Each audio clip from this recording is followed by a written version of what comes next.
എല്ലാം തയ്യാറായിട്ടുണ്ട്. എല്ലാം റെഡിയായി വെച്ചിരിക്കുകയാണ്. അപ്പോൾ നിങ്ങളെല്ലാവരും ഇത് തയ്യാറാക്കി നോക്കണം. ഈ മസാല ചപ്പാത്തി നല്ല ടേസ്റ്റാണ്. ഹലോ വ്യൂവേഴ്സ്, വത്സബ് റെസിപ്പിയിലേക്ക് സ്വാഗതം. ഞാൻ ഇന്നിവിടെ ഉണ്ടാക്കാൻ പോകുന്നത് ഒരു മസാല ചപ്പാത്തിയാണ്. അപ്പോൾ അതിന് വേണ്ടിയിട്ട് ആദ്യമേ ഞാനിവിടെ ചപ്പാത്തി പരത്തി വെച്ചിട്ടുണ്ട്. നല്ല വലിപ്പത്തിൽ പരത്തി വെച്ചിട്ടുണ്ട്. ഇപ്പോൾ കനം കുറച്ചാണ് പരത്തി വെച്ചിരിക്കുന്നത്. അതിന് ഇപ്പം മസാല തയ്യാറാക്കേണ്ട എങ്ങനെയാണെന്ന് നോക്കാം. അതിന് വേണ്ടിയിട്ട് ഞാൻ എടുത്തിരിക്കുന്നത് സവാള, ഒരു സവാള ചെറുതായിട്ട് അരിഞ്ഞത്, ഒരു ഉരുളക്കിഴങ്ങ് പുഴുങ്ങി ചെറുതായിട്ട് പൊടിച്ച് വെച്ചിരിക്കുകയാണ്, ഒരു ബീറ്റ്റൂട്ട്, ചെറിയ ബീറ്റ്റൂട്ടാണ് എടുത്തിരിക്കുന്നത്. അത് ചെറുതായിട്ട് ഗ്രേറ്റ് ചെയ്തിട്ട് ഞാൻ നന്നായിട്ട് കഴുകി വെച്ചിരിക്കുകയാണ്, ആ കളറൊക്കെ ഒന്ന് മാറാൻ വേണ്ടിയിട്ട്. ഒരു 4 പച്ചമുളക് കീറി വെച്ചിട്ടുണ്ട്. ബീൻസ് ഒരു 10 ബീൻസാണ് ഞാൻ എടുത്തിരിക്കുന്നത്, അത് ചെറുതായിട്ട് അരിഞ്ഞ് വെച്ചിട്ടുണ്ട്. ഒരു ക്യാരറ്റ് ഗ്രേറ്റ് ചെയ്തത്, ആവശ്യത്തിന് ക്യാബേജ്. പിന്നെ ഞാൻ എടുത്തിരിക്കുന്നത് ചെറുപയർ പുഴുങ്ങിയതാണ്. ഇതിപ്പോൾ ഞാൻ എടുത്തിരിക്കുന്നത് ഞാൻ കിളിപ്പിക്കാൻ വെച്ചിരുന്ന ചെറുപയറാണ് എടുത്തിരിക്കുന്നത്, അത് പുഴുങ്ങിയതാണിത്. പിന്നെ നമുക്കിതെല്ലാം കൂടെ ഒന്ന് ചെറുതായിട്ട് വേവിച്ചെടുക്കാം. അപ്പം ഞാൻ അടുപ്പത്ത് പാൻ വെച്ച് ചൂടായതിന് ശേഷം വെളിച്ചെണ്ണയാണ് ഉപയോഗിച്ചിരിക്കുന്നത്. ഒന്ന് കടുക് വറുത്തിട്ട് നമുക്ക് അരിഞ്ഞ് വെച്ചതെല്ലാം കൂടി ചേർക്കാം. അപ്പം മസാല ഉണ്ടാക്കുന്നത് എങ്ങനെയാണെന്ന് ഞാൻ ഇതിന് ശേഷം പറഞ്ഞുതരാം. ഒരു സ്പൂണ് കടുകിട്ടിട്ടുണ്ട്. അപ്പോൾ കടുകൊക്കെ പൊട്ടിയിട്ടുണ്ട്. അപ്പോൾ അതിലേക്ക് ഞാൻ ആ പച്ചമുളക് നമ്മൾ കീറി വെച്ചത് ഇട്ട് കൊടുക്കുകയാണ്.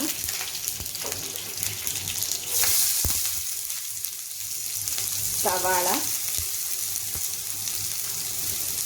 ഈ ഉരുളക്കിഴങ്ങും ചെറുപയറും നമ്മൾ വേവിച്ച് വെച്ചതുകൊണ്ട് ഞാൻ ഇപ്പം ചേർക്കുന്നില്ല.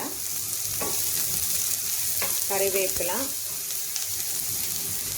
Beans, carrot, cabbage. അപ്പോൾ ഇത്രയാണ് നമ്മൾ ഇപ്പം ഒന്ന് ചെറുതായിട്ട് വേവിച്ചെടുക്കാൻ പോകുന്നത്.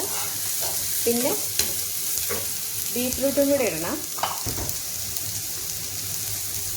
ഉരുളക്കിഴങ്ങും ചെറുപയറും നമുക്ക് പിന്നെ ചേർക്കാം.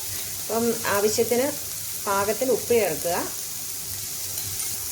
ഇനി ചേർക്കേണ്ടത് മഞ്ഞൾപ്പൊടിയാണ്, 1 സ്പൂണ് മഞ്ഞൾപ്പൊടി. അപ്പം ഞാനിത് ഒരു മീഡിയം ഫ്ലെയിമിലാണ് ഇട്ടിരിക്കുന്നത്. വെള്ളമൊന്നും ചേർക്കുന്നില്ല, നന്നായിട്ട് വഴറ്റിയെടുക്കുകയാണ്. ഇപ്പോൾ ഒരു 5 മിനിറ്റ് ഒന്ന് അടച്ചു വെക്കാം. അപ്പോൾ ആ ആവിയിൽ അത് നന്നായിട്ട് വെന്തോളും. എന്നാൽ ഞാനിപ്പം അരപ്പ് തയ്യാറാക്കാൻ പോവുകയാണ്. അപ്പോൾ അതിന് വേണ്ടിയിട്ട് ഞാൻ എടുത്തിരിക്കുന്നത് ഒരു പീസ് ചെറിയ ഒരു പീസ് കറുവാപ്പട്ട എടുത്തിട്ടുണ്ട്, ഒരു ഏലക്ക എടുത്തിട്ടുണ്ട്, പിന്നെ തക്കോലം കുറച്ച് ഒരു പീസ് എടുത്തിട്ടുണ്ട്, ഒരു ഗ്രാമ്പു എടുത്തിട്ടുണ്ട്. അപ്പോൾ ഇതിന് വേണ്ടിയിട്ട് മെയിനായിട്ട് ഞാൻ ചേർക്കുന്നത് 1 കപ്പ് തേങ്ങ ചിരകിയതാണ് ചേർക്കുന്നത്. അപ്പോൾ ഈ കറുവപ്പട്ട ഇതും തക്കോലൊന്നും നമ്മുടെ വീട്ടിലില്ല എന്നുണ്ടെങ്കിൽ മറ്റേ ഗരം മസാലപ്പൊടി ഉണ്ടെങ്കിൽ അത് 1 സ്പൂണ് ചേർത്താൽ മതിയാവും. പിന്നെ വേണ്ടത് മല്ലിപ്പൊടിയാണ്. അത് ഞാൻ ഒരു 2 സ്പൂണ് മല്ലിപ്പൊടി ചേർത്തു. ഇനി ഇതൊന്ന് അരച്ചെടുക്കാം, നമുക്ക് നന്നായിട്ട് അരച്ചെടുക്കാം. അപ്പോൾ നമ്മുടെ ഇതെല്ലാം നന്നായിട്ടൊന്ന് വെന്തിട്ടുണ്ട്. അപ്പോൾ ഇനി ഞാൻ അതിനകത്ത് നമ്മുടെ വേവിച്ച് വെച്ചിരുന്ന ഉരുളക്കിഴങ്ങ്, ചെറുപയർ ഇതെല്ലാം ചേർത്ത് കൊടുക്കുകയാണ്.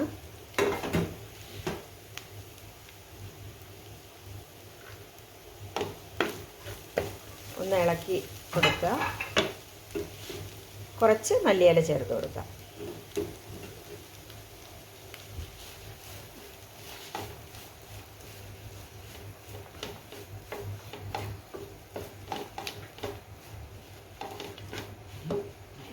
അതിലേക്ക് ഞാൻ നന്നായിട്ട് അരച്ച് വെച്ചിരുന്ന അരപ്പ് ചേർത്ത് കൊടുക്കുകയാണ്.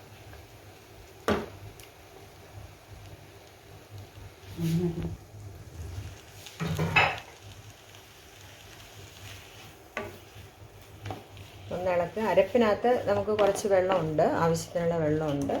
അപ്പോൾ അതൊന്ന് സെറ്റായിട്ട് വരട്ടെ. ഇപ്പം ഇത് ഒന്ന് പാകമായിട്ടുണ്ട്. അരപ്പിൻ്റെ ആ ഇതൊക്കെ പച്ചപ്പൊക്കെ മാറിയിട്ടുണ്ട്.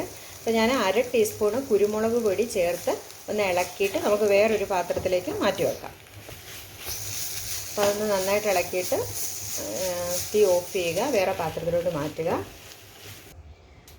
ഇപ്പോൾ ഇനി നമുക്ക് ഈ മസാലക്കൂട്ട് നമ്മുടെ ഉണ്ടാക്കി വെച്ചിരിക്കുന്ന ചപ്പാത്തിയിലേക്ക്, അത് പരത്തി വെച്ചിരുന്നായിരുന്നു, അപ്പോൾ അതിലേക്ക് ഞാൻ മസാലക്കൂട്ട് ഒന്ന് നിരത്തി ഇടുവാണ്.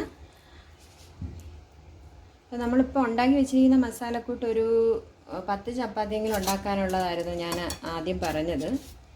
ഇനി ഇത് ഇങ്ങനെ പരത്തിയിട്ടതിന് ശേഷം നമുക്ക് അതിൻ്റെ വശം ഒന്ന് ചെറുതായിട്ട് ഇതുപോലെ ഒട്ടിച്ചൊട്ടിച്ച് എടുക്കണം. അപ്പോൾ ഇതുപോലെ ഒന്ന് സൈഡ് ഒന്ന് ചേർത്ത് പ്രസ് ചെയ്ത് വെക്കുക. എന്നിട്ട് ഒരു പാത്രത്തിലേക്ക് മാറ്റാം.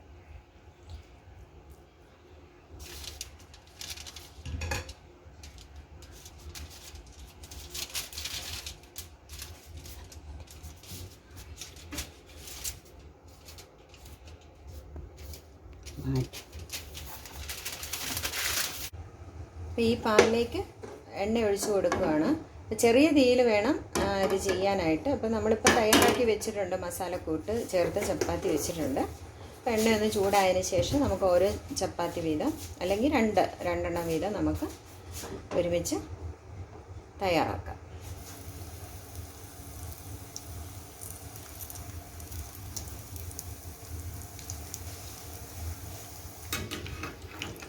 നമുക്കിത് നോക്കാം. അടിവശം ഓക്കെ, നന്നായിട്ടൊന്ന് മുരിഞ്ഞിട്ടുണ്ട്. അപ്പോൾ ഒന്ന് നമുക്ക് മറിച്ച് തിരിച്ചൊന്ന് ഇട്ട് കൊടുക്കാം. അപ്പോൾ ഇതുപോലെ ഉള്ള പാൻ ഉപയോഗിക്കുകയാണെങ്കിൽ നമുക്ക് 2 എണ്ണയും അതിൽ നിൽക്കും, ഒത്തിരി എണ്ണ ചേർക്കണം. അപ്പോൾ ഇത് നന്നായിട്ട് മുരിഞ്ഞിട്ടുണ്ട്. നമുക്കതെല്ലാം ഇനി എല്ലാം പാത്രത്തിലേക്ക് മാറ്റാം. അപ്പോൾ എല്ലാം തയ്യാറായിട്ടുണ്ട്, എല്ലാം റെഡിയായി വെച്ചിരിക്കുകയാണ്. അപ്പോൾ നിങ്ങളെല്ലാവരും ഇത് തയ്യാറാക്കി നോക്കണം. ഈ മസാല ചപ്പാത്തി നല്ല ടേസ്റ്റാണ്. അപ്പോൾ എല്ലാം ചെയ്ത് നോക്കിയിട്ട് വീഡിയോ ഇഷ്ടപ്പെട്ടെങ്കിൽ കമൻറ്റ് രേഖപ്പെടുത്തണം, ഷെയർ ചെയ്യണം, പിന്നെ സബ്സ്ക്രൈബ് ചെയ്യുകയും കൂടി വേണം കേട്ടോ. Thank you.